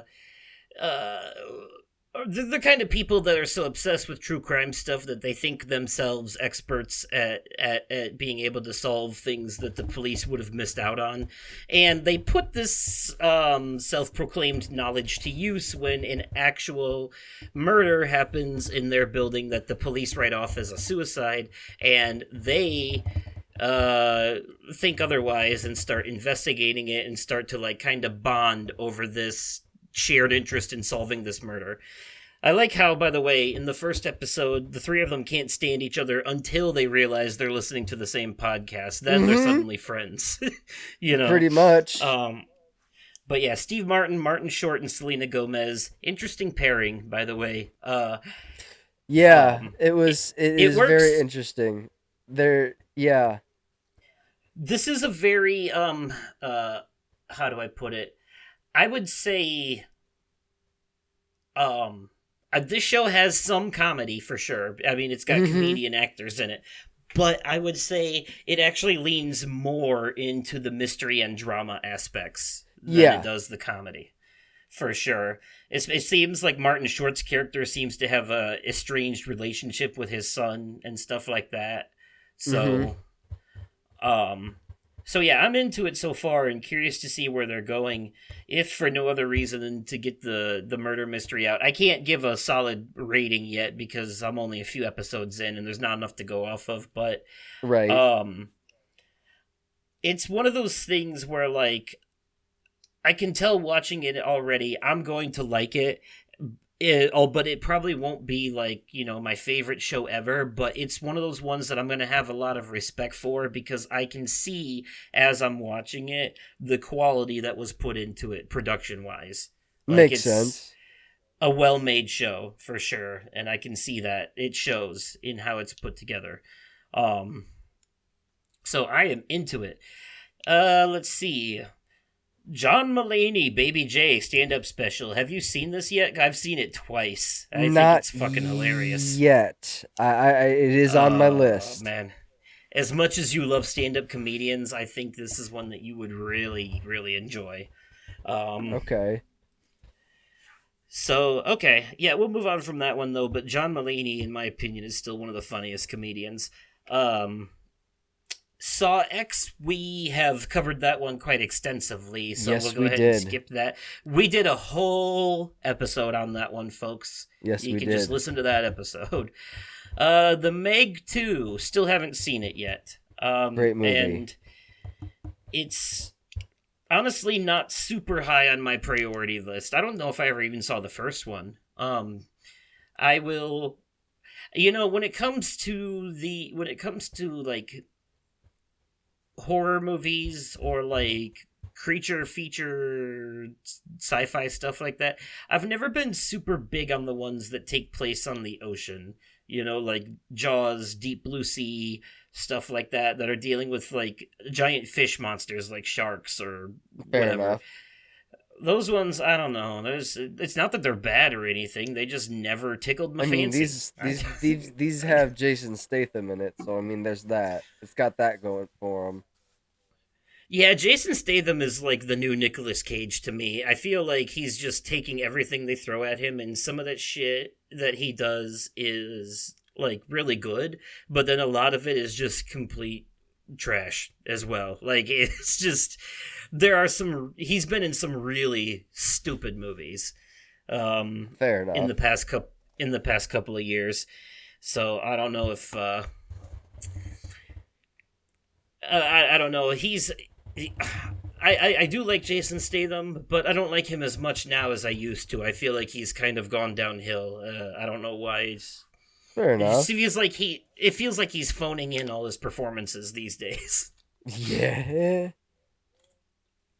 You know, although I heard The Beekeeper was pretty good, but also like stupid, but also good. So Okay. uh, Disenchantment. Disenchantment. I still stand by that being a really good show. I would say better than The Simpsons, but not as good as Futurama. But in between, it's a medieval Futurama, quite frankly, and I I really like it. And I think it's over now. Like you can watch the entire show on Netflix. So, Okay. um, yeah, that one's a great adult comedy that it's more Simpsons esque or Futurama esque, so it's an adult comedy, but it doesn't go like as far as other things. It's not as vulgar as a lot of adult comedies are. Mm-hmm. So, um, let's see, Letterkenny. letter Letter Kenny. I'm guessing neither of our opinions have changed on that very much. Have you seen No. more of it since you talked about it? Uh, not particularly, no. However, I did watch a couple of episodes of the spin-off show that they did, focusing on the hockey guys called Shorzy. Yeah, you talked about that during the sports episode a little bit. Yeah. Um, yeah, I still think it's basically just Canadian Sunny in Philadelphia. Pretty much, Uh, yeah. That's the easiest way to describe it. but a lot drier, like way dry. I would actually say it's probably closer to Trailer Park Boys than Sunny. I would say it Um, gives it has the same humor as Napoleon Dynamite does, but it's yes, yeah, that's yeah, that's probably what I would say it's too. I think it's funny. It's fucking hilarious. Yeah, Napoleon Dynamite is definitely an acquired taste, Yes. humor wise. John Heater in general, though, has always been a bit of a dry humor type of actor. Yeah, no, Like, absolutely. like you remember that movie he did with Will Ferrell about skating, ice skating? I saw bits and pieces of it, and that one, I just I might have to go back and give it another chance, but Honestly, I I didn't don't think a, enjoy it. I didn't enjoy it. I I'm gonna be honest. I don't think a lot of Will Ferrell comedies have aged very well. And don't get me wrong, I do like him. I do think he's funny in a lot of things he's in. I think Elf is like one of the best Christmas movies ever. But Step I Brothers mean, was pretty maybe fucking funny too. like I say, Elf may be a tad overrated, but it's earned it. I think. Yeah. Step Brothers is one of those movies that to me has not aged well at all. Like I still think it's I liked funny. I liked it when it came out. I thought it was funny when it came out, but looking at it like trying to watch it now for me is difficult because some of the jokes just have not aged well at all. And Yeah. quite frankly, in hindsight, that's one of those movies that that's one of those movies I think that was designed purely to be funny and nothing else. And I feel like I want more out of my movies these days. Like I need if you're gonna put terrible characters in something, they have to somehow be redeemable for me to care about them. And that Yeah. movie is nothing but irredeemable, terrible people doing irredeemable, terrible shit for the sake of comedy. You know.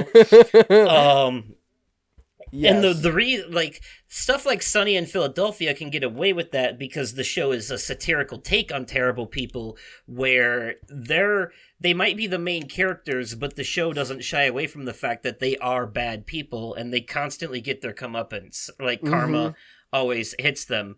This movie tries Step Brothers tried to make the shitty grown ass man babies look like the heroes of the story and tried to make the parents look bad for being too stern on them.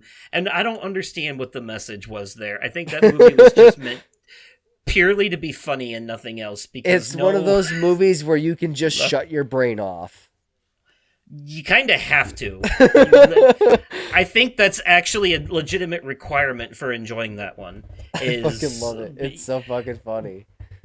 because that's definitely one I can't overthink. But um, I think CinemaSins actually did a video for Step Brothers recently, and that was they Oh. pointed out a lot of that same shit. Like their whole complaint the whole time was like, "God, these guys are fucking assholes." That was basically like, and I can't disagree. You know what I'm saying? Like it's hard to disagree with that. They were, but anyways, though, I'm not gonna shit all over one of like a lot of people's favorite classic comedy movies, but I'm just saying in general, It didn't age well. Will Ferrell's style of humor is definitely like an early It's an aughts, like 2010s thing it's for an sure. acquired taste for sure. Yeah, and it's uh, comedy evolves over time, and that's Yes. just what is funny kind of changes as time goes on. Mm-hmm. Um, let's see where we're. Oh yeah, Haunted Mansion. I still haven't seen this, the newer one. I was gonna try to squeeze it in, but I just didn't manage to get around to it. So, um, I'm but I will skip at on some over point. that. And Yeah. I've seen the Eddie Murphy one at Yeah, least. yeah, So, yeah. Vampire Survivors. This was Ryan's recommendation in the Halloween episode, and I actually did play some of this specifically to record gameplay for that episode. So I've seen what he's talking about. That's one of those games that is really addicting. That you can just like it works perfectly as a phone game too, because it's the kind of thing that like you can pull out while you're taking a shit and play like a couple of quick rounds, or Mm-hmm. like while you're on the bus or something, because you really are just walking around the screen and your character is automatically firing whatever their weapons are, and you're just trying to avoid being hit by things while also picking up power ups and stuff to, it's in the title. It's a survival thing, but it's not like other survival games. You are literally just like it's like reverse bullet hell almost. Um Okay. all you're doing is walking around the screen, walking over power-ups to pick them up, and your character automatically attacks, and you just have to like the reason it gets harder is because the types of enemies that come in get more and more difficult to avoid. Think Space Invaders, but if your ship automatically shot the bullets, like if you didn't have to press the, like if your ship was just constantly shooting bullets and you're just moving around trying not to get hit. That's that's what it's like basically. And then like every Okay. once in a while you pick up a power up that gives you better attacks, so now you're doing like area damage and stuff like that. Yeah, Mm-hmm. it's a fun little addictive game that people can buy for like like pennies. Quite frankly, I think it's like a $2 game, if even that, you know. Um, and then they release really cheap, if not free DLC. Um, so yeah, and it's free on Game Pass, so that's worth mentioning too. That's where I checked it out at. So yeah, I so I can see where his recommendation came from. That's one of those like when you don't have like 2 or 3 hours of free time to really sit down and hunker down on a story game, you've only got like maybe 15, 20 minutes. You just pull up a quick round of Vampire Survivors. That's it's that kind of game. Short sessions, portable game. Okay. Uh Young Justice was the next thing. I meant to watch some of this too, and I never got around to it. But I mean, it's a DC superhero show about the sidekicks. I pretty much know what to expect going into it. So for the most part, it started on Cartoon Network actually for the first 2 seasons. Then it moved to DC Universe for season 3, and then moved to HBO Max for season 4. And all Okay. 4 seasons are on there now. So I am going to watch it at some point. Let's see, Assassin's Creed Mirage. I That was also in my top 10 list last year. So full thoughts over there, folks. That is where I talked about that one. Let's see. Spree. Spree. Yes, I still That think this is a very underrated, enjoyable, like uh not found footage, but the new version of that. What's it? Screen Life horror movie. Um, yeah.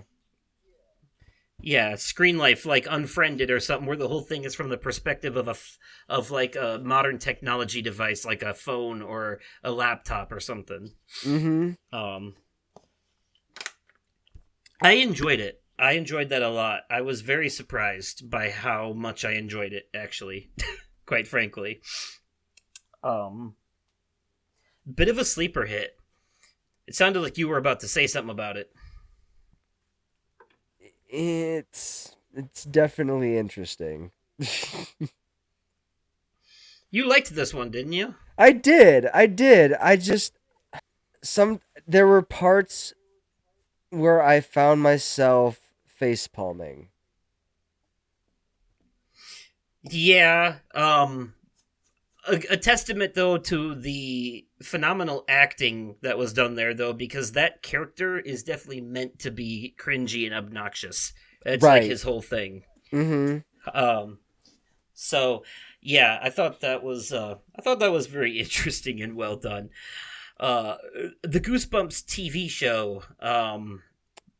I I enjoyed this more than I thought I would, and once I actually managed to finish it, and they took some very interesting turns with the story in this one, and of course Justin Long. I don't think he gets the credit he really deserves for the performances he does in things. He was really good in Barbarian too, and I don't think that movie gets enough love either. So, Fair enough. um, yeah, Barbarian was one of the best horror movies of 2022. Also had Bill Skarsgård in it, but yeah, uh, but Justin Long's character in this Goosebumps show really good, and also it's not exactly. I mean, this show's on Disney Plus. It's not too much for people who don't like horror. It's not like it's a family friendly show, I would argue, at Yeah. least for teenagers, maybe. Maybe not Yeah. young kids, but teenagers could watch this. So, Mm-hmm. uh, um, Goon, the Sean William Scott hockey movie, which there was Yes. two of them, and you talked about both of them. I haven't seen either of these yet. Still, I think I did see the original a long time ago, but I barely remember it. I was Um, looking around on Temu and I noticed that they have the jersey for Doug the Thug Glatt on okay, there for sale for the Halifax Highlanders, and it says Glatt on the back and the number 69 just like in the movie. okay. I'm contemplating. I just it and there's the stuff on Temu is actually is actually decently priced. It's not super expensive. Well, that's because most of it is like off-brand garbage, is why. Yeah, But yeah, that website is kind of a scam to me. I mean, I know it's not legitimately a scam, but it's what's the way to put it? It feels like it feels like it lies through omission. yeah, Like it feels like some of the products are intentionally misleading to get stupid people into thinking that they're getting something they're not for cheaper than they should. You yeah. know what I mean? And I'll that say, happens to be some of the stuff that they put on there. They definitely designed to look like there's a game system that looks like a PS5, but definitely isn't. It's just right. like a cheap plastic, like plug it right into the TV and play a few pre-installed games. It's like a modded like old Super Nintendo with a PS5 skin or something. Mm-hmm. Yeah, they do shit like that and make people think that they're getting. So yeah, I just tell people to be careful with that website. Also, it makes you spam your friends for discounts, and I hate that shit too. It's like Yep. send this invite link to 1,000 people and get 25% off this keychain. Yeah. No, uh, I was it. They've got the Bobby Boucher jersey on there too. They've also got a Happy Gilmore hockey jersey on there too. It's pretty interesting. yeah, yeah. Their commercial says "shop like a billionaire," and I was like, "Ain't no billionaire shopping on Temu." I don't, you No, know. no. uh, Like, how I know rich people ain't using shit like that? There was an Hmm. episode of Distractable recently, Markiplier's podcast. And I don't know if he was just like being funny or what, but he said that he literally hasn't gone to the store to buy a pair of pants in several years. And like he said, if I went to a store right now to buy pants, I genuinely don't know what I would be doing. Like I don't know how to buy pants, quite frankly. And he's like, I don't even know what my size is. They're like, how did they know your size for the costume department for the Iron Lung movie? He's like, well, they got people that take your measurements. I don't know how much of this was him just like playing into the role and being funny, and how much of it was like literally like privileged like separation from reality. You know what I mean? Right. So yeah. So, anyways, long story short, I rich people ain't shopping on Tenmu. That ain't happening. right, right. I'm excited to hear your Any thoughts on Small Town Murder. Yeah, so that's where we are now. Small Town Murders podcast. Okay, so the episodes I have listened to so far, because much like our show, theirs are pretty long. I've listened to the very first recommendation that was sent to me in that long list of recommendations, and then also the very last one. Decided Okay. to go that way. I can't remember exactly which one the first one was at this point. I'd have to go back and look at the name. But the last one was the Daddy Brother one. Yes. What did you think of this one? And I enjoyed both episodes. I am like really into the stories, and I do get a kick out of like, yeah, that one went pretty deep into a rabbit hole in terms of like people using their middle names and like who's married to who, and that shit gets confusing. But as far as, regardless of the story being told, though, on the show, the podcast itself, my thoughts about it overall are that I do like it, and I'm going to keep listening to it, but I definitely feel like the show's strong point is when they are actually talking, when they're actually telling the story. Yeah. A lot of the and God, this is gonna sound hypocritical as hell, all things considered, but a lot of the I mean, I know that it's because it's about small towns, so they really want to drive home how small some of these towns are, but some of the statistics for those towns feel like unnecessary filler to me. I really don't care that much about those parts, like, That's at fair. all. I'm mostly invested once they actually start talking about the story of the murder that happened, and I Mm-hmm. like their small talk in the beginning too. Oh no, But they're I fucking think hysterical. yeah, I love their small talk in the beginning. Every podcast should start with small talk. I think that should just be a rule. Like that's how they should all be, you know. Before they get into what they're actually gonna do, like that should just be like a bit of a, a warm up, if you will, before Yeah. jumping in. Um, so all podcasts should have small talk in the beginning. That should just be a thing, and I like that. But then I think pacing wise, they kind of hit a bit of a slowdown when they start going into like all the granted, some of those statistics are interesting, but I don't need to know like the the dominant religion of the town. I don't care about that at all. Right. Yeah. Like that to me feels like unnecessary information that doesn't actually add any value to the story of the murder Yeah. happening Yeah. whatsoever. So, but it's a small caveat. Otherwise, it's a pretty solid like 8.5, maybe even 9 out of 10 podcast so far for me. Okay. So, Now, um I will say, I wanted. definitely up there on the list of ones I'm going to continue listening to consistently. Well, So, I am glad that I got a ticket for their virtual live then, because I think you are going to enjoy this. It is their 420 virtual live, and James is gonna bust out all sorts of smoking contraptions, and they are going to smoke while they do the recording, and they are both going to be inebriated, and it's going to be hilarious.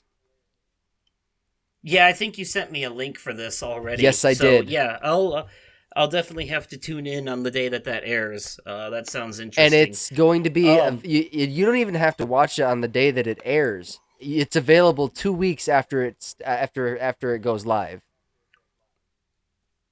Fair enough. Fair enough. So And you could even watch it multiple times if you wanted to. but yeah, great podcast. And God, the guy who hosts it though James sounds a Petricalo, lot. yes.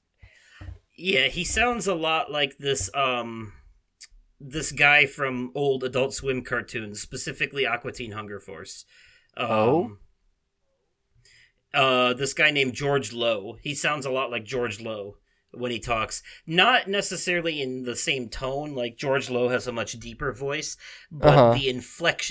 the inflection in the way that they talk is very similar. Um, Okay. so yeah, but yeah, enjoyable podcast. I just think maybe some of the town statistics could be trimmed back on a little bit. I can understand why like population and stuff like that is important to drive home how small the town is, but Yeah. then like I I I don't know if all the details are as necessary as they think they are. um Yeah. but it's still a fun show.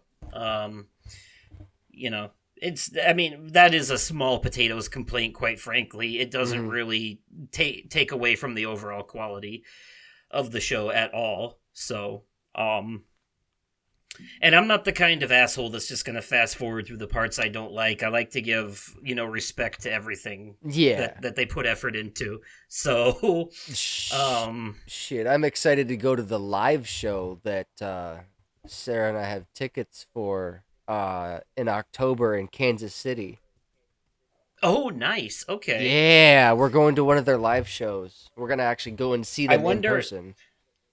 I wonder if that live show is going to be recorded as they do it and then released as a podcast episode later. So the way they so they do have, from my understanding, from the pattern that I have noticed, um, when they go around and do their tour, they specifically save that episode that they do. I don't know if they do the same episode in all of the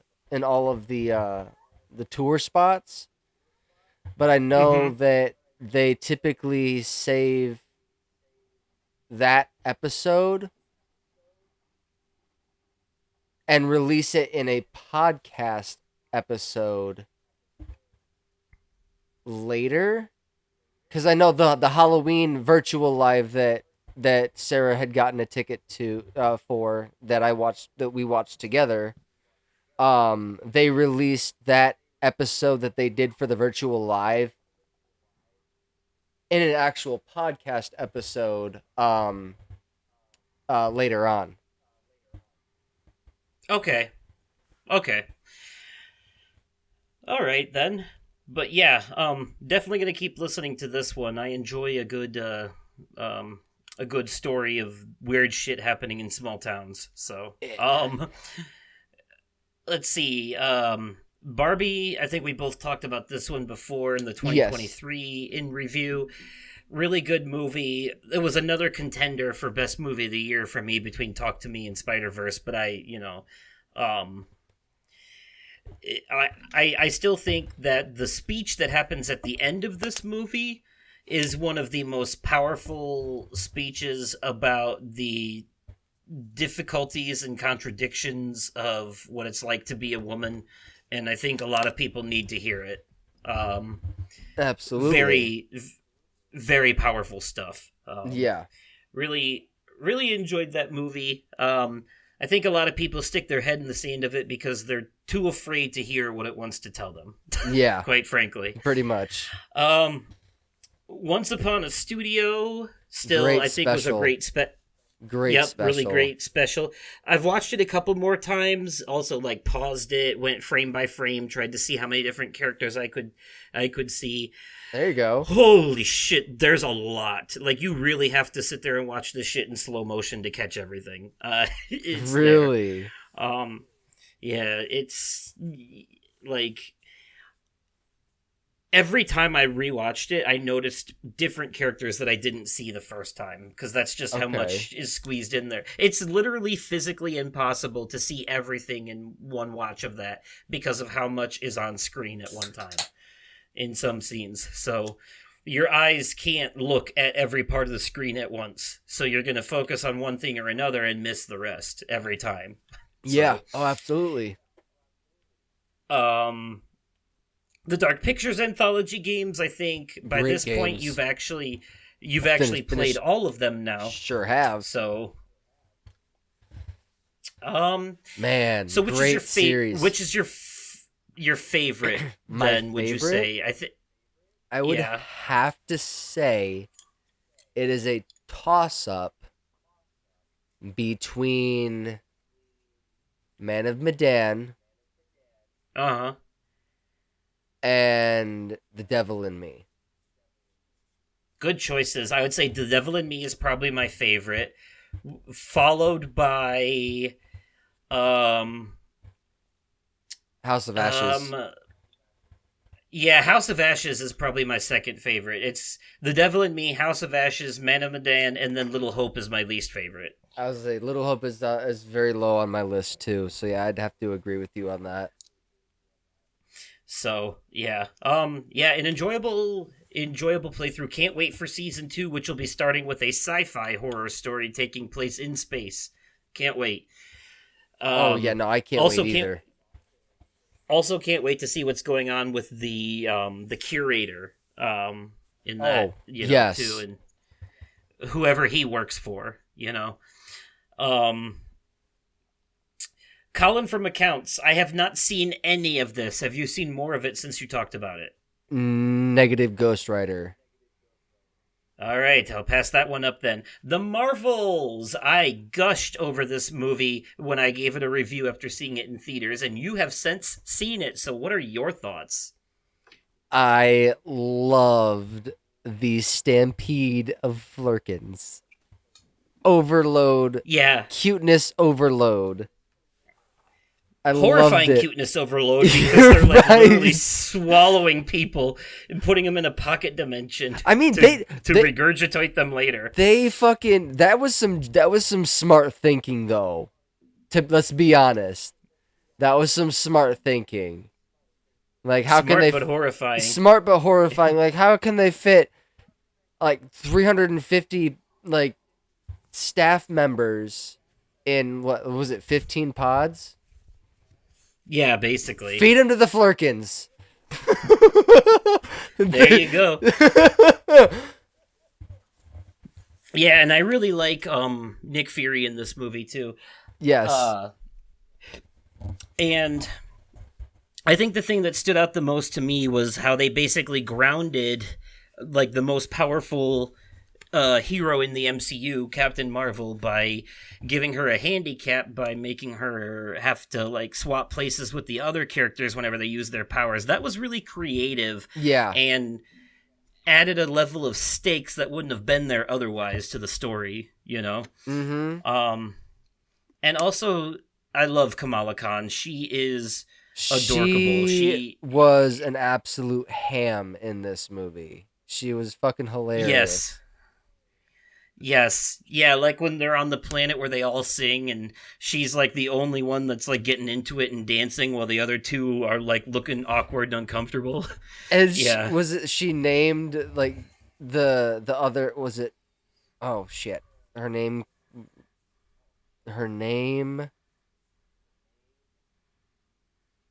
Oh, she was trying to come up with Monica's superhero name yeah. Was it like didn't she say it was like Professor Marvel? And that's how she came up with the or Marvels? something like that. Yeah. Yes, yeah. Yep. Yep, except Monica's superhero name is Photon. They went Yeah. with that eventually, but yeah, I enjoyed that a lot. And obviously, it's not a perfect movie. It has a couple issues here and there, but overall, like, I was I was pretty happy with it. I can't complain. Oh yeah. And the credit scene, woof, man. Uh-huh. Yeah. Uh, we got some surprise. We got some stuff coming to the MCU for sure. Uh-huh. Absolutely. And they couldn't have chose a better time to do that credit scene than with Deadpool 3 right around the corner. Right? So yeah, that was a good one. I really really enjoyed that. Let's see. Carlos Mencia, Here I Am. I haven't seen that, and quite honestly, I don't know if I ever will, because Carlos Mencia just never vibed with me comedy wise. He's an acquired taste for sure. Yeah. Like, I used to see him come up late at night on Comedy Central, and I would just be like, yeah. I remember seeing the infomercials for his specials a lot. you know, Mm-hmm. like late night on Comedy Central, sometimes. But I had a lot of friends that were into him, and they would watch him late at night sometimes. But I don't know. Mind of I was Mencia. always watching. Yeah, Mind of Mencia. I was always watching Adult Swim on those at those times of Fair night, enough. so that was my comedy. Fair Um, enough. at the time. Spider-Man 2 game, we did a whole spoiler cast on it, so we won't revisit that one. Nope. Fort Solace, I don't really have any updated thoughts on that game, and I'm pretty sure you haven't seen or played it, so No. I'll go past that one. Gen V, however, you have started watching. Yes. So- I've watched a couple of episodes, but I am liking what I am seeing so far. And you're only a couple episodes in, I can tell you ain't seen shit yet. Like, you've seen how far The Boys goes with how crazy it gets. Uh-huh. This show definitely gets there eventually. Yeah. It ups the ante. Oh, by a large margin. So, Okay. yeah. I'm excited. There's even, if I remember correctly, a bit of a Soldier Boy cameo in an episode later on. So... Oh, okay. So yeah, that's worth looking into. There will be parts later where it ties in with the main show. But yeah, you'll like this. Makes sense. Especially when you meet the kid who has the psychic powers that's trapped in the basement below or whatever, and like there are moments where when he kills people, he disassociates and he sees them as felt puppets. So they replace the normal gore and viscera that you would see with like puppets being ripped apart instead, and like instead of blood, it's like red streamers, and it's kind of funny. Honestly. Right. So I think you'll enjoy that when Yeah. Yeah, I'm excited. Let's see, Five Nights at Freddy's movie. We talked about that one in great detail. Yes, we did. And I don't think I have any updated opinions. I will say this, though. Definitely watch Dead Meat's Kill Count for this one, because some of the behind-the-scenes stuff is really cool. Right. Worth looking into for that. I do agree that, like, the reveal of the main villain was not at all surprising, considering who they cast. No, not at all. They cast, but, like, but otherwise, it's an enjoyable movie. It's definitely meant for fans of the games, though. This is not. It's unfortunate because I do think movies that are based on source material should be able to appeal to people who are familiar with it and people who aren't. And it does feel like some of these movies like this are really leaning towards appeasing people who are fans of the source material more than a wide audience. Yeah. Now it feels I almost will like say, you have to have Five Nights at Freddy's lore knowledge going into this movie to fully appreciate it. Mm-hmm. I've heard that Five Nights at Freddy's 2 has been greenlit and is going to start filming here sometime this year. Doesn't surprise me at all. Yellow Jackets, you started watching this too. I have since finished the second season since I talked about it, and I can definitely say, in my opinion, this still remains one of the best, if not the best TV show ever made. Quite frankly. I need to get back into this. I really do. I need to get back into this. It has got such a good story, and the mystery, it just keeps you engaged every episode. Like every episode they throw something new at you to keep you guessing, to keep you wondering, to keep you on your toes, on the edge of your seat. And it's just really good at doing that constantly. And even by the end of the second season, I still have several questions that remain unanswered, and I'm excited to see where they keep going from here. So, Please Don't Destroy the Treasure of Foggy Mountain, the movie created by, Please Don't Destroy, the new digital skit writers for Saturday Night Live. You saw this finally. What did you think of it? Yeah, I thought it was fucking hilarious. I knew you would. When I saw this, I thought to myself, yeah, this is a Nick movie. He's got to see this. Like, this is. Yeah, no, I definitely enjoyed it. It gave off major without a paddle Yep. vibes. Yep. One of those, like, just like buddies getting into a situation, kind of like really stupid, turn your brain off movies. Yeah. Yes. But this is one of those like turn your brain off in a good way movies. You know, this is one that you can have fun with and appreciate for sure. Yeah, I'm glad you liked it. It's one of those ones that like I mean, yeah, it's dumb as hell, but it's not dumb in a bad way. It's like endearing. It's endearingly stupid. You know, it's just a fun time, just a stupid fun time. You know, where other movies are just there are some other movies that are just, you know, stupid. This one is like good stupid. If that makes any sense, you know.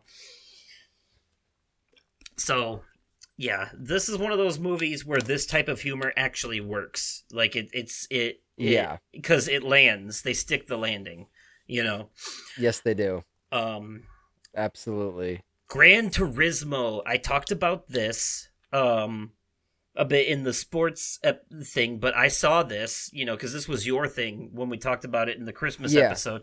But I've seen it since then, and yeah, this was way better than I like. I liked it a lot more than I thought I would. You know, I wasn't expecting much out of it. I wasn't expecting a whole lot out of it, but goddamn, that's a solid movie. Like, yeah, no, absolutely. Like, it's definitely a sports movie. Definitely follows that formula. But Oh, without a doubt, yeah. God, like David Harbour, Orlando Bloom, and the main kid too. Like they were all so good. Like it's just, uh, a very well acted and well produced. I don't want to say well written because for one thing, it's based on a true story, and for another thing, it hits all the sports movie cliches, like every last one of them. But it's so well acted and well made that like all the rest of that shit is forgiven because it's just a visual treat for the eyes and a emotional feast for the heart at the same time. I was pretty blown away by it, not gonna lie. And I do think that the phenomenal acting kind of lends a lot to how good that movie is. Yes, honestly. absolutely. Mary Kiss Cam, you recommended this. I have not seen it yet, but I'm guessing that your opinion hasn't changed at all. No, not at all. Okay. And then, ending weird here, I had the combined Big Mouth and Human Resources recommend, in which I basically defended those shows because of how controversial and raunchy they are, and my whole point was give them a chance anyways because the messages are super progressive, and if you can get past the uncomfortable awkwardness of the subject material, there's a lot of really good story writing and character development and messages in there. You know, I have seen some of Big Mouth. I have not seen any of Human Resources. Okay. What do you think of it so far? Or I mean, like, it's decent. I like it. It's funny. Okay. So yeah, it's speaking of acquired tastes. I think this show falls under like the most acquired taste of them all. Quite frankly, yes, it is absolutely. It does. I can understand why it would be difficult for people to get past some of the more juvenile aspects of the show in order to appreciate the more intelligent aspects of it. It's the same problem South Park has. That show has a lot of very smart satire, a lot of like intelligent metaphors, but some people can't see that because they can't bring themselves to look past the juvenile aspects of it. You know, they can't see the forest for the trees, so to speak. They are sometimes people look at things from a very surface level perspective and aren't willing to dig deeper into other aspects of it because they will judge the book by its cover, so to speak, more or Yep. less.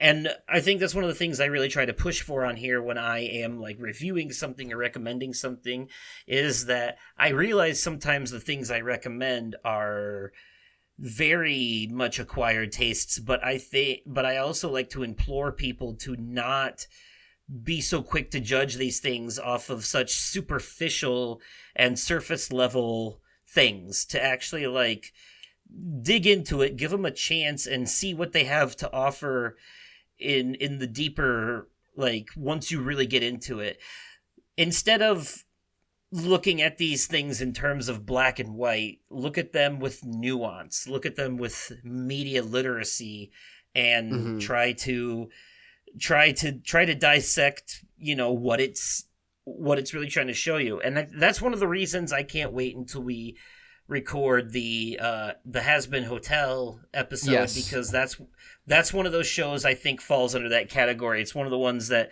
a lot of people are going to be turned off by the first couple episodes, but if you give it a chance to really get there, you'll end up seeing some great character development. But that's also stuff that might be hard for people to get by, because some of that character development involves things like domestic abuse and shit that can be very triggering for people that have been through it. So but I think, quite frankly, adult cartoons, like adult-themed cartoons, are actually some of the best mediums to handle controversial subject material, because comedy makes devastating stuff easier to swallow. Yes, and when it's absolutely, it does. When it's coming in the form of a cartoon, there's a bit of a disassociation line there where it is easier to digest because you're not watching a real person get the shit beat out of them or abuse drugs or whatever. There's like a, there's like the animation makes it seem less drastic, but in some shows, Has-Been Hotel being one of them, it still has a devastating emotional impact in a lot of ways, just because of how well written and acted it is. So I think, though, like dealing with this subject material in the form of adult comedy cartoons definitely softens the blow a bit and makes it easier for people to digest. And I think that's kind of the point, and that's why I think people should give these things like a fair chance, not just blow them off right away. That's not the kind of show you can watch the first 2 episodes and be like, it's not for me. You really have to wait until you like hit episode 4 before you can properly judge it. In my opinion. So, which kind of sucks, because that's also like halfway through the first season. So if you've gone that far, you're probably going to finish it anyway. But oh yeah, no, I plan on finishing it. But yeah. It does start to leak some of that in there early, but it doesn't really drive it home until around that point in the story. So anyways, though, bit of a soapbox there, but long story short, folks, don't judge books by their covers or a adult animated cartoon by the raunchiest jokes, because those are superficial things to judge stuff off of.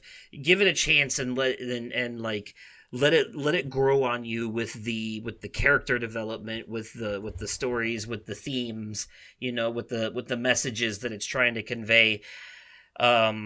Because I'm not a big fan of like toilet humor and shit like that either, but I can look past most of that if what's underneath it is really good. Like the wrapping might be ugly, but when you peel it back, there's a shiny diamond underneath.